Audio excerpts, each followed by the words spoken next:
नमस्कार, मैं संतोष सिंह और हम बात कर रहे हैं कि बिहार की राजधानी पटना में होटल सुरक्षित क्यों नहीं है। क्यों एक बाप को अपनी बेटी की इज्जत बचाने के लिए 112 का सहयोग लेना पड़ रहा है। यह कोई पहली घटना नहीं है और ना ही यह घटना आज नहीं हुई होगी। आप समझ लीजिए कि पटना का जो होटल है वो पूरी तौर पर असुरक्षित है। 90% गली मोहल्ले में जो होटल है, उस होटल में रहने वाले लोग या जो लोग ठहरते हैं उसमें अधिकांश युवक और युवती रहती है। ये मैं अपने व्यक्तिगत अनुभव के आधार पर कह रहा हूं।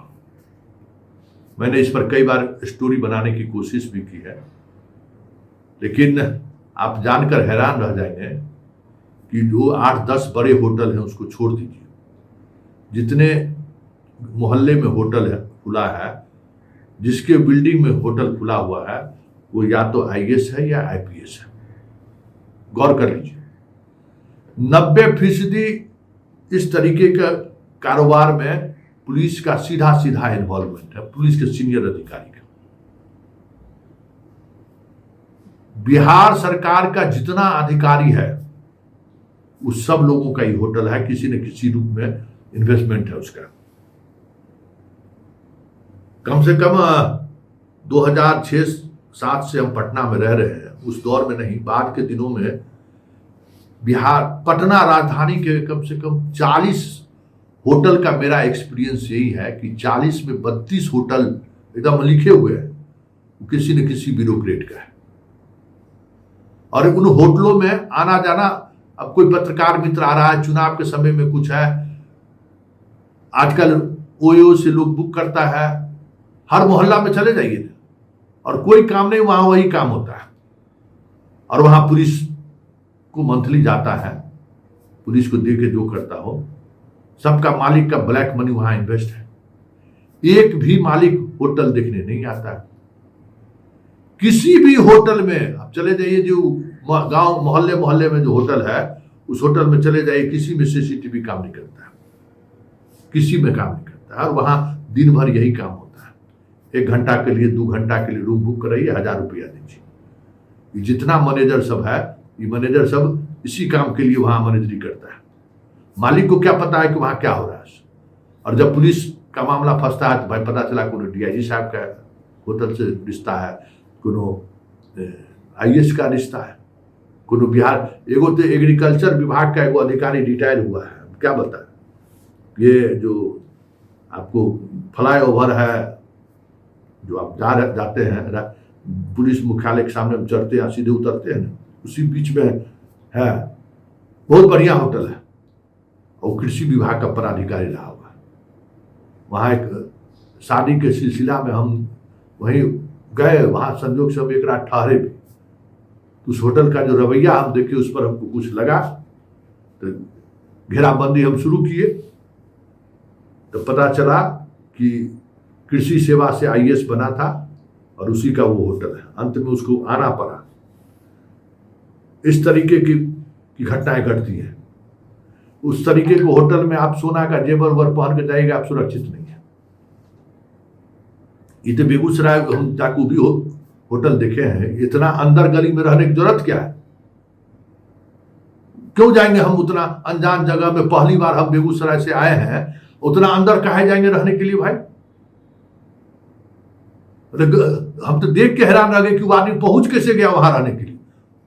सुनसन्नाटा आदमी है एकदम, वो भी बेटी को लेकर। आप स्टेशन रोड का होटल ले लीजिए, आप राजेंद्र नगर जो रोड है चिड़िया टाट से, उसके बीच का होटल ले लीजिए, सारा होटल को एक बार चेक करा दीजिए।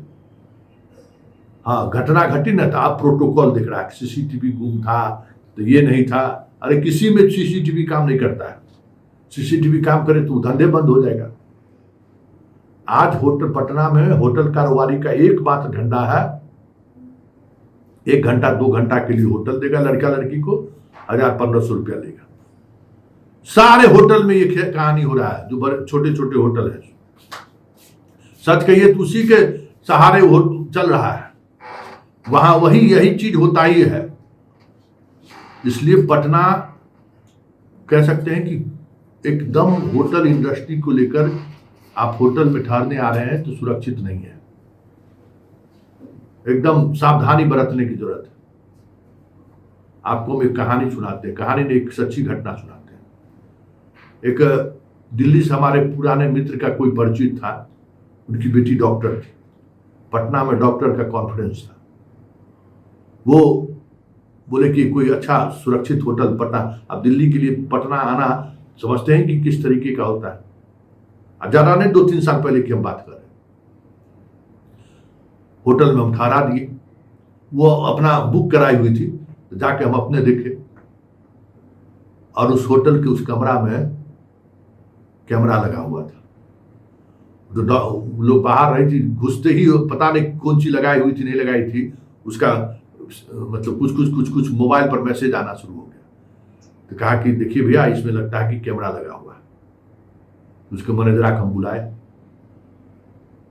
अंततः इतना विवाद रहना था, उस लोकेशन के जो थाना अध्यक्ष था उसको फोन करके बोले कि ऐसे हमारा एक मित्र की बहन आई है यहाँ ठहरने के लिए, देख लीजिए कैमरा हम कहीं पर कैमरा लगाए हुए कमरा में।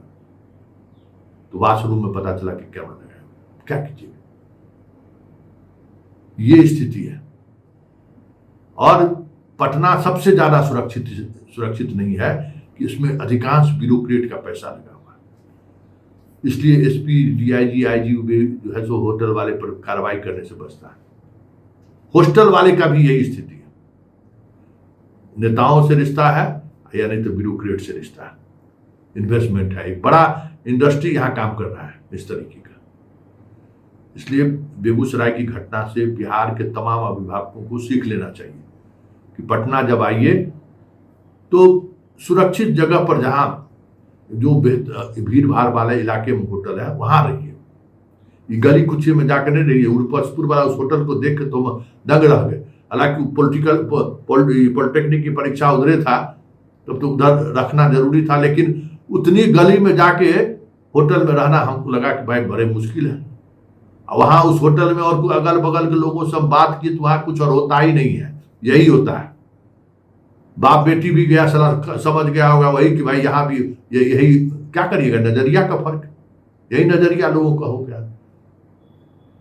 इसलिए पटना में आइए तो इस बात को लेकर एकदम सतर्क रहिए। खास करके परीक्षा के समय में सेंटर उंटर हो तो एकदम, अब तो 112 थोड़ा एक्टिव है तो पटना में, लेकिन 112 एक्टिव होने के बावजूद भी समय लगता है।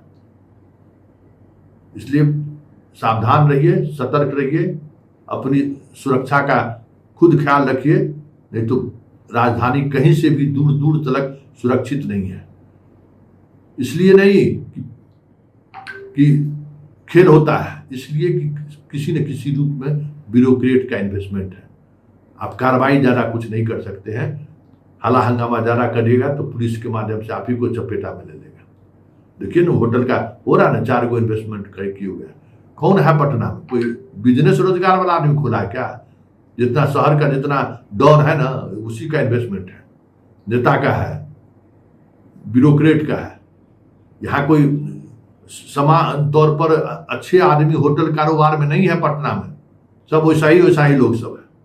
इसलिए अपनी सुरक्षा खुद आपको करनी होगी। रेलवे में लिखा हुआ है ना, उसका ख्याल यहाँ पटना को होटल में ठहरने में भी करिए।